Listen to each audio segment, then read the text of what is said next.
Let the record show, I had a completely different episode planned for you this week. But this one, I think, is just what the moment is calling for.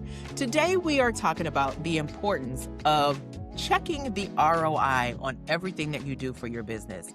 And in my book, getting the PhD may not be worth it. I know, friend. This might be a hot topic, and it definitely got some buzz on social media. So I will make sure I drop the link to that around this episode. But I want to talk about whether or not peace and profit in your life require you to have that advanced degree. Welcome back to Peace and Profit for Therapists, the place where I, Calvalyn Day, your private practice strategist, has the conversations about business that you need to be having as a provider, a therapist, a clinician, someone who cares so much about serving your clients, but also wants to live well. I kind of put this video up, because I oftentimes have clients who are considering an advanced degree.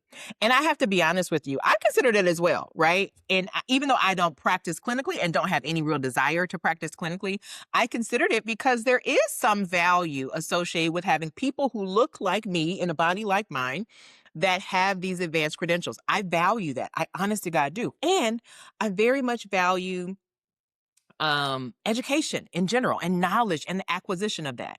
But the truth is, when I look at the numbers and the actual cost and the return on that investment, it just doesn't always line up. We're going to take it a little bit further, because this isn't just a financial conversation. You know, many of you in my audience are women. You are people of color. And this is a conversation that oftentimes we are not having enough of a conversation around, because we're so passionate about making sure that we gain respect and that we check all the boxes. We sometimes forget to ask the deeper questions. So that's what we're going to do today. I want to talk about the money math, because this is actual salary data that people don't look at because they put so much emphasis on becoming a doctor.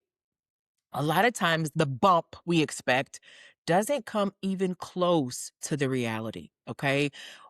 The salary bump from an MSW to a DSW or a PhD in social work is roughly somewhere around $20,000 to $25,000 before tax. Now, that's not nothing, okay? We're not going to pretend like that's nothing. But here's what doesn't go along with that. You get that money generally if your position changes, right? The bump for, let's say, a 90837 from an MSW to a PhD or a DSW is like $10. So you might be making $6 to $10 more per session if you're billing insurance. If you're having 10 sessions a week, that's an extra $100 per week. Way less than $20,000 or $25,000, okay? When we get into the $20,000 to $25,000 bump, that usually is because you have gone on to do something that requires the DSW or the PhD, something like leadership or research or supervision in a clinical capacity. So if those are not things that you actually want to do, might not be valuable for you at all. The brochure also doesn't say, right, that there is no license or certification specific to having a doctorate of social work. The MSW is considered the kind of terminal degree for practicing in a clinical capacity. The doctorate doesn't change what you're allowed to do in the clinical room. You're not suddenly allowed to diagnose in terms of like medication management. So you're not allowed to add other things just because you have this doctorate. You're only allowed to get more money because the insurance are saying like, oh, I'm going to give you a few extra dollars. And some insurance companies don't. And I hate to say that I expect them to have less likelihood that they're going to continue that in the future, but you know, the direction that we're going, that's a great possibility that they won't even give you that extra bump at all. So you really do want to take that into consideration. The degree pays best in two specific scenarios: academia and executive leadership. So if you don't want to be in academia or you don't want to be in executive leadership, there is no clear path to a significant financial gain from having a PhD or a DSW. Now, we also have to pay attention to the time cost. Most DSW programs are a 3-year program. A PhD could be as much as 6. If you invested 3 to 6 years in your business development, your brand, creating, something that's licensable, the amount of money that you could make during that period of time and beyond, way more. And that would not require you to be in academia or require you to be in any type of a supervisory role. Do you see what I'm saying? That was really the point of my post, is that for people who think it is the quickest financial path, and we'll probably have to do an episode about this too, I say the same thing about group practices. Unless your group practice is structured well, you'll actually have, in most cases, a lower profit margin because you have so much more overhead. So we have these ideas about how to make more money, but they're not actually backed up by the evidence. And I just want us to have that conversation, because in terms of how you can make the most money, you really have to look at what is it going to cost me in terms of whether it's debt or having to pay out of pocket while also working enough to pay my bills. What is it actually going to cost me to get this advanced degree? When we look at the just dollars and cents of it, for the vast majority of people, it actually doesn't make a lot of sense. So the ROI question you should actually be asking is, if this degree costs me $40,000 to $80,000 in tuition, 3+ years of reduced earning opportunity, and it returns to me $20,000 to maybe $25,000 per year, that's probably 4 to 8 years for me to break even. Am I willing to invest that for that amount of return? And this is, again, assuming you're going academia or leadership. If you're not, it's not even going to be that amount, right? So it would take you a longer amount of time to actually recoup that investment. You might also want to ask, and I'm just saying, could a business development investment and maybe even some of that amount of time generate more money and even possibly a higher quality of life? Now, on my post, and I sometimes can be that way, guys. On my post, I said, I specifically want to speak to Black women. If you're not a Black woman, you can stay, because I want to have this conversation with you too. But I specifically want to talk to Black women, because for women and people of color, there's a few other pieces to the puzzle that we really have to be honest about. There is a specific and documented psychological tax that comes with being a person of color navigating a predominantly white male academic institution, particularly at the doctoral level. Okay. And I am not playing around with this. I'm being honest about it, because I saw in the last couple of weeks a couple of very clear indications. And these were not clinicians, like in terms of like mental health clinicians, but these were Black women, women of color, who had on multiple occasions matriculated all the way up to the finish line of their, like medical residency, only to be just literally crushed. So I think her name is Chanika Sintima. If I'm mispronouncing that, I will try and correct it somewhere. But this week, a jury delivered a verdict in the case where she was 4 months from completing her doctorate, I believe in pharmacy. Her institution retaliated against her because she had been reporting that she was being discriminated against racially. Here's the key. The jury agreed. The jury said, you are absolutely correct. You were discriminated against. But you know what she won? I think she won something like $180,000. I don't even know if she won back her tuition that she had paid. Her attorney was advocating for millions. They didn't give her anywhere near that. Now, I don't know if she has the potential to like appeal or, any recourse there, but her lawyer was very clear, like, this broke her spirit. It wasn't just that this was sad for her or frustrating for her. It literally broke her spirit. There was another example, and this person, I think her name is Dr. Aisha Curry. She is a faculty member at Kaiser Permanente. She was actually suspended after leading a classroom discussion about racism in medicine. So she has gotten all the way through the degree, has gotten into the position of leadership, and is saying, like, hey, I want to make sure that I am leading the charge. And she was suspended. That is 2 examples that I pulled just from the news. I know there are so many others that are not making it all the way there.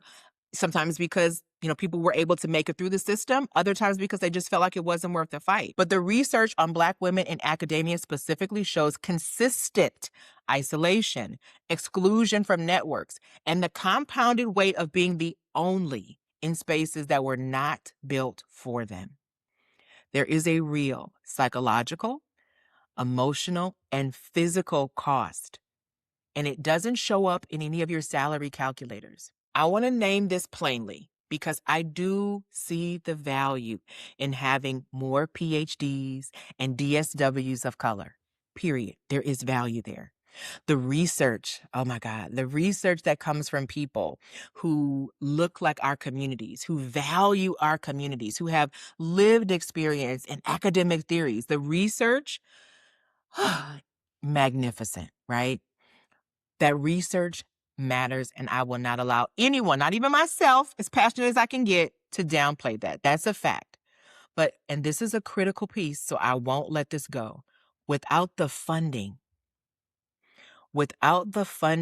to take that research beyond the lab, to implement it and scale, the impact of that research is limited. If you are always between a rock and a hard place financially, the ability for you to take the great research that you're doing and have it make a massive impact in your community is so much lower. You can produce a brilliant dissertation on trauma in underserved communities and have no mechanism whatsoever to turn it into systemic change. That generally requires institutional support, which isn't always there, grants, or a platform, which can take so much time to build. And right now it is harder than ever to get those levels of support under our current administration and the changes that have been happening at the academic level. So we can't forget that piece either, because that's a part of this conversation too, right? The timing of this conversation is not accidental, right? We are in a moment of historic disruption in higher education. The university that I went to in my home state has had so much pressure at our state level, but also at the federal level. I'm talking about grants completely ripped away with no support whatsoever. My state has had an equity center for, I'm going to say 10 or 15 years. It was Great Lakes Equity Center. It was grant funded. It was run through our local university, but it covered an entire region. And I'm talking about some amazing, amazing work that they did. And overnight, every member of the staff lost their jobs. Years of research, relationships that have been built, change and programs that have been implemented, gone overnight. Now that the federal government has threatened, frozen, or clawed back funding from hundreds of universities, lots of schools have canceled programs entirely. So if you are investing in a program right now that a year from now or 2 years from now doesn't have the funding to continue, that's a problem. Penn Medicine cut PhD admissions by 35% due to funding uncertainty. Doctoral offers, people who were like, oh, I can do this because I've got this funding source, right? So I won't have to work as much. Those offers were rescinded mid-process. People who had already planned their lives around those slots, gone. Not to mention that DEI offices, multicultural offices, the programs that have been implemented, right, to try and level some of those uneven spots in the landscape in academia, for so many schools, they just disappear. At over 450 campuses, a lot of these programs have just gone. This means that you could enroll today in a program that looks one way and graduate in a landscape that looks totally different, where the support systems that should be in place are not there. The research funding that you planned on is not there. So now you're self-funding research, if you're able to do it at all, right? And taking that degree into a job market that may not be willing to pay you the extra money anyway. We're not going to spend too much time on student loan debt because we know how that's going right now. But regardless on how you feel about the politics of it, the truth is it limits your mobility. It limits your ability to be secure. And I just don't want you to risk that right now unless you have a very clear indication of how you're going to do it. Now, you might be listening. You're like, Calvalyn, yes, but I've always wanted to be a doctor. And Dr. Nidra is so wonderful. I want to be the next Dr. Nidra. Yes. There are a few doctors in the mental health space who have been very successful and have been doing amazing work in their sessions and in the community, and I absolutely love them all. And if you are, again, super passionate about that, that's different, okay? But I need you to understand that for every clinician who uses that doctoral credential to generate exponential income or visibility, there are dozens, maybe even hundreds more who completed the same degree, carry that same debt, if not more, who survive that same gauntlet and are maybe making $20,000 more than you right now. Maybe. You don't get to hear their stories. We're not having these conversations because there's no Instagram reel for, I got my DHW, but here's what my budget looks like, and it's the same, right? Nobody's talking about that. So I want to be talking about that. So this is my perspective. I am not a researcher on this topic, but I did do a little bit of research, right? I am a business owner and I work with practitioners, and I care about you having peace and profit. And there's a good chance that it doesn't need a DSW or a PhD for you to have both. Okay? Now, if you are still saying you want to do this, I want you to know I am not anti-education. So here's what I want you to do if you are considering this as a part of your trajectory, because maybe you want your private practice to include, an opportunity for supervision or research in some other capacity. Here's what I want you to ask yourself honestly before you go to the enrollment process. Number one, do I have a specific research question that I am passionate about pursuing? And do I know that there is a funding source to get me there? The best questions that don't have funding do not get answered. That's the reality. That's the reality. And if you're not ready to self-fund your research by working a full-time job or multiple opportunities, now might not be the right time to do it. Number two, will this credential specifically open a door that I cannot open otherwise? Or am I more passionate about the title? If you want to have a career in academia, you probably need the terminal degree, right? You might need the PhD, you might need the DSW. So if you know, oh, you know what? When I retire from private practice, I definitely want to teach, then this is absolutely the path for you. Okay? That's less about the money of it and more about the passion. And that is valuable too. But here's the next question I want you to ask. What could I do with the same amount of time and money if I invested it directly into my business today? What could I do with that? If I took out a loan for $20,000 and said, what could I do with that today?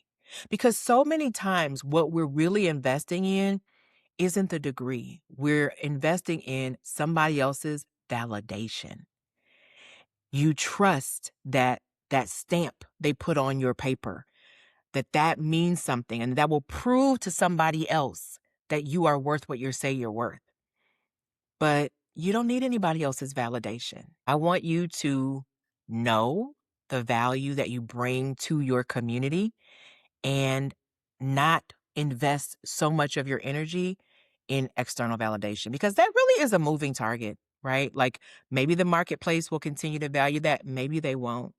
Um, the marketplace will always value your ability to have a transformation to support your clients getting results. And not one of those requires you to have the doctor in front of your name. I was having a conversation with a client earlier today, and she was saying that she's actually rumbling with this thing that she hadn't really named before, which is, I feel like this is what I should do. So many times when you are exceptional at something, when you have done such a good job, or people really trust you, or they love you, or they value what the work that you do, they kind of create this path for you, and they say, do this, do this, do this, do this. And so you keep doing it. And you never really stop to ask yourself, do I want this? Does what I want require this? Do I need this? If you're not passionate about it, there are a lot of ways for you to continue to sow into other clinicians and help other people to gain new skills. That doesn't require you to go back to school. So, here's what I would love for you to do as we wrap up this episode. First and foremost, I want you to get down those comments and tell me whether or not you think I'm right. If you got the PhD and you know that it was exceptionally beneficial for you, tell us about your success in the comments. If you went that path and you maybe have some regrets, or at least a different perspective now, let's talk about that too. But if you have been having this conversation with somebody recently and you're like, girl, I think she was eavesdropping, do me a favor and share this episode. So this way we can continue to have these conversations, talk over strategy and not just credentials. This is the kind of thing that I love to do in a one-on-one session with you, to help you get clear about your actual path. The one thing I love about the master's degrees that lead to a counseling license, and this can vary from state to state, but what I love about them is the opportunities that exist with that degree are endless. And sometimes you just haven't seen the exact path to get you where you want to go. But that is exactly what we can talk through in a session. And I'll make sure that around this episode is information if that's something you want to do. Make the decision that makes the most sense for you without the unnecessary pressures that go with it. So many times we are signing up quickly and easily to trade off one of the things that we want. But remember, in my world, peace and profit are not in competition. You get to have them both. And that probably doesn't require you to have a PhD. I'll see you guys next time.